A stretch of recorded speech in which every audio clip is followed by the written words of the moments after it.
privilégios. No Congresso Nacional, não nos tratamos reciprocamente como excelências porque temos origem em algum estamento aristocrático, ou porque somos obrigados a fazê-lo como código de identificação e pertencimento a uma confraria ou vocativo de compadrio, ou porque somos portadores da ilustração positivista, capaz de lançar o claro raio ordenador que nos leve ao progresso social, econômico ou cultural. Parlamentares de outras paragens, da mesma maneira, dirigem-se a seus colegas, valendo-se de vocativos análogos, como honrado. O que pode nos fazer homens e mulheres honrados ou excelentes é o grave dever de representar a comunidade política com todas suas complexas contradições e, por ela, mediante procedimentos considerados legítimos, usar da palavra. Por isso, há a fase de discussão no processo legislativo e, após o uso da palavra, decidir também por palavras, sim ou não. Quais valores e objetivos devem ser normatizados e quais são os melhores caminhos para atingi-los. É por palavras que senadores firmam um compromisso inafastável com a promoção da defesa dos interesses autenticamente populares no círculo nacional, com o zelo pelo aprimoramento da ordem constitucional e legal do país, particularmente das instituições democráticas e representativas, e pelas prerrogativas do Poder Legislativo, com o exercício do mandato com dignidade e respeito à coisa pública e à vontade popular. É por palavras que cumprem o dever de debater e tomar parte nas deliberações parlamentares. Habermas nos expõe que o poder comunicativo de convicções comuns, constantes deste conjunto de propósitos que menciono, só pode surgir de estruturas de intersubjetividade intacta, isto é, aquela que não está colonizada pelo poder do dinheiro ou da administração. Alguns chegam a fazer chacota da punição com a perda do mandato por ter um parlamentar faltado com a verdade. É bom que se diga, a propósito, que se trata de faltar com a verdade, não apenas com seus colegas, mas com a comunidade política representada, ou seja, o povo. Não percebem os zombadores que mentir desconstitui o paradigma da intersubjetividade intacta, que cria o poder político legítimo. A fala deixa de ser genuína, deforma-se. Daí dizer Habermas que se avalia a legitimidade de um poder pela harmonia entre palavras e feitos. Passo, então, a aferir a harmonia entre palavras e feitos do senador Demóstenes Torres. Do envolvimento do representado com os negócios de Carlinhos Cachoeira na exploração dos jogos de azar. Em seu depoimento pessoal, frente a este Conselho, no último dia 29 de maio, Sua Excelência confirmou os termos de seu pronunciamento na sessão ordinária de 6 de março próximo passado, no plenário do Senado, ou seja, de que conhecera Carlinhos Cachoeira quando fora secretário de Segurança Pública do Estado de Goiás, na gestão do governador Marconi Perillo. Desde logo, verifica-se que essa aproximação não se deu em circunstâncias meramente sociais. Pode-se perceber que ali o encontro de ambos se deu em torno de problemas relativos aos negócios de Cachoeira. Perguntado, o senador Demóstenes Torres respondeu que Carlinhos Cachoeira o procurara com um pleito que eu diria ser bizarro: a repressão aos operadores de jogos de azar ilegais atuantes no estado de Goiás.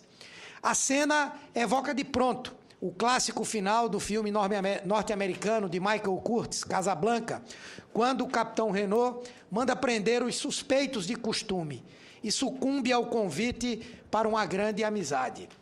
Mas quem seriam os contraventores cuja atuação Carlinhos Cachoeira desejava desbaratar? Os banqueiros do jogo do bicho? A resposta, por óbvio, é negativa, a não ser que a ação repressiva da polícia goiana se limitasse à eliminação da concorrência, pois era notório o envolvimento de Carlinhos Cachoeira com esse tipo de contravenção penal e posição de destaque nesse ramo de negócios. Até as pedras de Pirenópolis e as capistranas de Goiás Velho sabiam disso. Não é crível que um secretário de Segurança Pública, que antes fora por 2 vezes o chefe do Ministério Público Estadual, desconhecesse a folha corrida de seu interlocutor. É importante, neste passo, registrar a ainda existente e provavelmente decrescente vinculação de Cachoeira com o jogo do bicho. Não obstante a confissão que faz Cachoeira a uma interlocutora íntima, segundo a qual passaria a concentrar seus negócios na seara dos jogos de azar ilegais num site de loterias virtuais pela internet, adquirido por R$800 mil, verifica-se a continuação, isso parte de uma conversa do dia 1º de junho de 2011, às 19h52, verifica-se a continuação da conduta delinquente pelos diálogos telefônicos do contraventor, gravados pela Polícia Federal na Operação Monte Carlo. Com efeito, às 18h28 do dia 9 de março de 2011, logo após o Carnaval do ano passado, conforme extrato de conversa registrada pela PF, Cachoeira comemora com o interlocutor a vitória da Beija-Flor, que tem como patrono Anísio Abraão Davi, grêmio recreativo no qual, de acordo com o registro da PF, Cachoeira tinha um negócio, e revela que o resultado teria sido obtido com uma mutreta. Na 4ª conversa entabulada entre Cachoeira e o senador Demóstenes, na sequência dos alertas que Sua Excelência faz ao contraventor sobre possível operação conjunta do Ministério Público Federal e do Ministério Público Estadual, com vistas a reprimir a exploração de caça-níqueis, Cachoeira esclarece a Demóstenes, pouco antes de o senador viajar para se encontrar com Roberto Coppola, sócio de Cachoeira, no negócio de jogos de azar pela internet, que a operação seria sobre o jogo do bicho. 21 de junho de 2011, às 9h51. Assim, eliminar os bicheiros de forma isonômica naquela quadra e ainda hoje seria dar um tiro no próprio pé. Cachoeira pretendia, de fato, afastar competidores e intermediários em relação a negócios que começaram a vislumbrar como promissores no início dos anos 90. O mercado de videoloterias, vale dizer, das máquinas eletrônicas programadas, quaisquer que fossem suas marcas de fantasia. Videopôquer, bingo eletrônico, caça-níqueis, etc. Pelo uso claudicante do vernáculo, nos diálogos telefônicos interceptados pela PF, observa-se que Carlinhos Cachoeira é um matuto, mas é, acima de tudo, astuto. Tinha notável descortínio quanto às possibilidades de negócios. Antevia o pujante mercado na exploração de jogos de azar por meios virtuais, sistemas online, real-time, via internet. Daí, sua verdadeira obsessão por alianças negociais com empreendedores que detivessem expertise por alianças negociais, nessa nova fronteira da jogatina. Cachoeira já prognosticava a extrema comercialização do tempo disponível como algo a ser explorado no interesse da expansão do capital.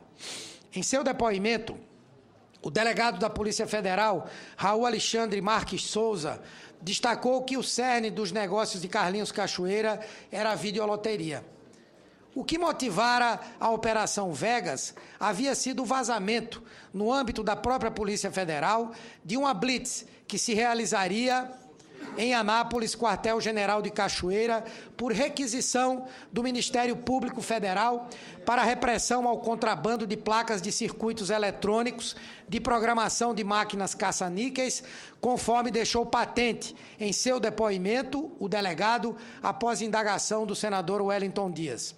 Em 1995, Cachoeira iniciou sua jornada no universo de uma atividade de exploração de jogatina mais sofisticada, como era seu intento, as máquinas eletrônicas programadas. A Lei 8672, de julho de 93, conhecida como Lei Zico, no seu artigo 57, regulamentado pelo artigo 45 do Decreto 981, de 11 de novembro de 93, excepcionando a aplicação da norma penal, autorizar as entidades de direção de prática desportiva devidamente credenciadas junto às secretarias de Fazenda dos Estados e do Distrito Federal a explorar o jogo de bingo ou similar. A adição dessa equivalência ao jogo de bingo com cartelas abriu brecha para as operações com bingos eletrônicos. Assim concluiu a CPI dos bingos do Senado Federal a esse respeito, aspas, a autorização para exploração de jogo similar ao bingo, como consta na Lei Zico, e de modalidades lotéricas similares ao bingo, como consta no Decreto 981 de 93, deram ensejo à autorização para exploração de videoloterias caça-níqueis pelas casas de bingo. Relatório final da CPI dos bingos.